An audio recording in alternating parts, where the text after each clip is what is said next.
नमस्कार दोस्तों, स्वागत है आपका एमकेवी न्यूज डेली में। आज 2 नवंबर वार रविवार। आज कार्तिक माह के शुक्ल पक्ष की एकादशी तिथि है। तो चलिए देखते हैं आज के मुख्य समाचार। आंध्र प्रदेश के वेंकटेश्वर मंदिर में शनिवार को एकादशी के दौरान भगदड़ मचने से 10 लोगों की मौत हो गई है। इनमें 8 महिलाएं और 2 बच्चे हैं। 25 से ज्यादा लोगों का इलाज चल रहा है। मृतकों की संख्या बढ़ सकती है। एकादशी पर ज्यादा भीड़ से रेलिंग टूटी। राज ठाकरे ने कहा, मेरे पास फर्जी वोटर्स की लिस्ट।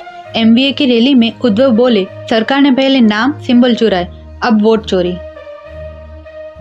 केंद्रीय गृह मंत्री अमित शाह ने बिहार के गोपालगंज में वर्चुअली चुनावी जनसभा को संबोधित किया। खराब मौसम के कारण उनका हेलीकॉप्टर पटना से उड़ान नहीं भर पाया। अपने भाषण में शाह ने जंगल राज की याद दिलाई, साथ ही बंद पड़े चीनी मिलों को चालू कराने का वादा किया। तो वहीं बेगूसराय के बछवाड़ा में प्रियंका गांधी ने जनसभा को संबोधित किया। बढ़ते क्राइम को लेकर प्रियंका ने सरकार पर निशाना साधा। उन्होंने कहा, बिहार में क्राइम चरम सीमा पर है। कर्नाटक के मुख्यमंत्री सिद्धारमैया ने केंद्र की मोदी सरकार पर कन्नड़ की उपेक्षा करने और हिंदी थोपने का आरोप लगाया। उन्होंने राज्य के लोगों से कन्नड़ विरोधियों का विरोध करने को भी कहा। सिद्धारमैया ने कर्नाटक के स्थापना दिवस पर 70वें राज्योत्सव में कहा कि केंद्र सरकार कर्नाटक के साथ सौतेला व्यवहार कर रही है। भाजपा सांसद बोले, दिल्ली का नाम इंद्रप्रस्थ होना चाहिए। शाह को लेटर लिखा, कहा शहर का इतिहास पांडवों से जुड़ा और स्टेशन और एयरपोर्ट का नाम भी बदला जाए। राजस्थान में 108 साल बाद सबसे ज्यादा बारिश। हिमाचल में तापमान -1.2 डिग्री। देश में कड़ाके की सर्दी में देर। नवंबर में बारिश के आसार। केरल के मुख्यमंत्री पिनाराई विजयन ने शनिवार को विधानसभा में राज्य ने अत्यधिक गरीबी से मुक्त होने की औपचारिक घोषणा की। एलडीएफ सरकार का दावा है कि केरल ऐसा करने वाला भारत का पहला राज्य है। विपक्ष का बॉयकॉट, कहा यह फ्रॉड है। प्रधानमंत्री नरेंद्र मोदी ने छत्तीसगढ़ स्थापना दिवस के मौके पर रजत महोत्सव का उद्घाटन किया। मोदी ने पीएम आवास योजना के 5 हितग्राहियों को चाबियां सौंपी। पीएम मोदी ने छत्तीसगढ़ी भाषा में भाषण की शुरुआत की। आर्मी चीफ बोले, हमने कभी नमाज के वक्त हमला नहीं किया। ऑपरेशन सिंदूर धर्म युद्ध, यह जारी रहेगा। सतना में अपने स्कूल पहुंचे जनरल द्विवेदी। भारतीय सेना की कर्नल सोफिया कुरैशी ने कहा कि ऑपरेशन सिंदूर भारत की युद्ध रणनीति में बड़ा बदलाव आया है। यह ऑपरेशन भारत की मल्टी डोमेन प्रिसीजन वॉरफेयर का प्रमाण बन गया है। पाकिस्तान ने इस दौरान इंफॉर्मेशन वॉरफेयर भी छेड़ी थी। इसलिए युवाओं को डिजिटल साक्षरता बढ़ाने और फेक न्यूज से सावधान रहने की जरूरत है। जम्मू कश्मीर में दरबार मूव की 150 साल पुरानी परंपरा 4 साल बंद रहने के बाद इस बार फिर लौटी। शुक्रवार को सरकारी दफ्तर बंद होने के बाद सामान और कर्मचारियों के श्रीनगर से जम्मू रवाना होने का सिलसिला शुरू हो गया है। सरकारी कार्यालय 3 नवंबर से जम्मू में काम शुरू करेंगे और 6 महीने वहीं रहेंगे।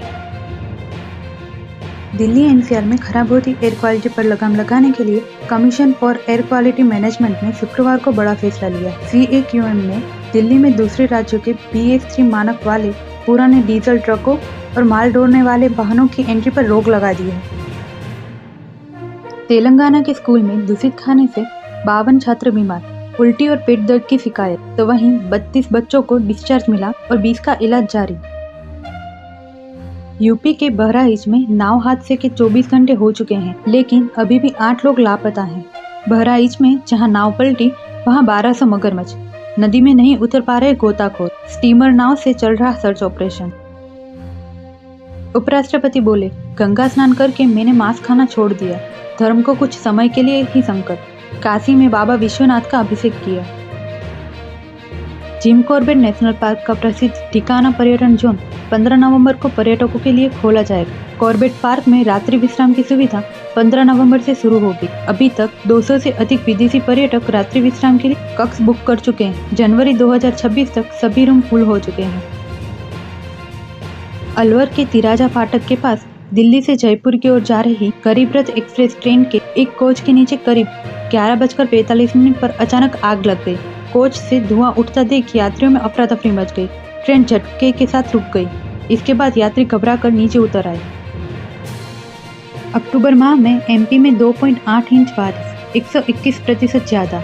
2 साल बाद सबसे ज्यादा भीगा पिछला महीना। नवंबर में बारिश और ठंड का ट्रेंड। कनाडाई पीएम कार्नी ने ट्रंप से मांगी माफी। टैरिफ के खिलाफ विज्ञापन चलाया था। ट्रंप ने गुस्से में 10% एक्स्ट्रा टैरिफ लगा दिया। यूक्रेन की खुफिया एजेंसी ने शुक्रवार को रूस की राजधानी मॉस्को के पास 400 किमी लंबी फ्यूल पाइप पर हमला किया। इस पाइपलाइन का नाम रिंग है। जमैका में कैटेगरी 5 के हरिकेन मेलिसा के टकराने के बाद हालात खराब हो चुके हैं। ब्लैक रिवर शहर में लोग कीचड़ और मलबे में खाने पीने का सामान खोज रहे हैं। कई लोग टूटी दुकानें और सुपरमार्केट से पानी की बोतलें और जरूरी चीजें निकाल रहे हैं। ममदानी बोले, मोदी सरकार अल्पसंख्यकों पर हिंसा कर रही।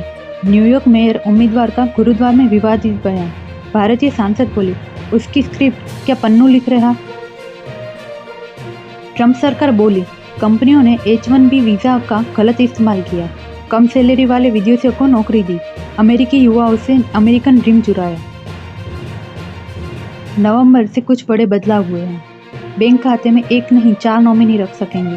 अब आप अपने बैंक अकाउंट में एक ही जगह 4 नॉमिनी जोड़ पाएंगे। यह भी तय कर पाएंगे कि 4 नॉमिनी में से किसे कितना हिस्सा मिलेगा। नए नियम 1 नवंबर 2025 से लागू हो गए हैं।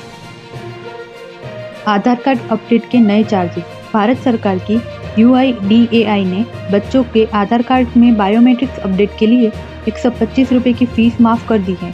ये 1 साल तक मुफ्त रहेगा। तो वहीं ChatGPT Go सब्सक्रिप्शन 1 साल के लिए फ्री। OpenAI भारत में ChatGPT Go का सब्सक्रिप्शन प्लान 1 साल के लिए फ्री करने जा रही है। ये ऑफर 4 नवंबर 2025 से भारतीय यूजर्स के लिए एक्टिव होगा। लाइफ सर्टिफिकेट जमा नहीं किया तो पेंशन रुक सकती है। पेंशन लेने वाले सेंट्रल और स्टेट गवर्नमेंट के रिटायर्ड एम्प्लॉयड को इस साल की लाइफ सर्टिफिकेट सबसे नजदीकी बैंक ब्रांच में नवंबर के आखिरी तक जमा करनी होगी। जो एम्प्लॉय NPS से UPS में स्विच करना चाहते हैं, उन्हें भी यह काम नवंबर के आखिरी तक पूरा करना होगा। 2025 हुंडई वेन्यू एनलाइन रिवील 4 नवंबर को लॉन्च होगी। स्पोर्टी SUV में लेवल 2 ADAS के साथ 70+ advance safety feature. Expected price 11.5 lakh. छोटे और कम रिस्क वाले बिजनेस के लिए अब GST रजिस्ट्रेशन सिर्फ 3 कारोबारी दिन में मिलेगा। केंद्र सरकार ने 1 नवंबर से छोटे और मध्यम कारोबारी के लिए नई GST रजिस्ट्रेशन स्कीम शुरू की है। नई स्कीम का फायदा उन व्यापारी को मिलेगा जिनका मंथली GST 2.5 लाख रुपए से कम होता है। अमेरिकी कंपनी ब्लैक रॉक की private credit unit HPS investment partners और फ्रांस की BNP पारिबास जैसी ग्लोबल बैंकों के साथ $500 मिलियन यानी करीब 4,440 करोड़ रुपए का फ्रॉड हुआ है। भारतीय मूल के टेलीकॉम बिजनेसमैन बंकिम ब्रह्मभट्ट पर इन सभी ग्लोबल बैंकों से यह धोखाधड़ी करने का आरोप है। रोहन बोपन्ना ने प्रोफेशनल टेनिस से संन्यास लिया। पिछले साल ऑस्ट्रेलिया ओपन में डबल्स टाइटल्स जीता था। 20 साल का करियर रहा। नेशनल टेस्टिंग एजेंसी यानी NTA ने JEE मेंस 2026 का डिटेल नोटिफिकेशन जारी कर दिया है। सेशन 1 के लिए एप्लीकेशन प्रोसेस 31 अक्टूबर से शुरू हो गया है। कैंडिडेट NTA के ऑफिशियल वेबसाइट पर जाकर आवेदन कर सकते हैं। अप्लाई करने की लास्ट डेट 27 नवंबर है। RRC की ओर से नॉर्थ वेस्टर्न रेलवे में अप्रेंटिस की 2162 पदों पर भर्ती निकली है। इस भर्ती के लिए आवेदन की आखिरी तारीख आज है। बॉम्बे हाई कोर्ट ने स्टेनोग्राफर के पदों पर भर्ती निकाली है। उम्मीदवार ऑफिशियल वेबसाइट पर जाकर आवेदन कर सकते हैं। तो ऐसे ही महत्वपूर्ण खबरों के लिए MKV न्यूज़ डेली को सब्सक्राइब करें। साथ ही बेल आइकन दबाना ना भूलें। जय हिंद, जय भारत।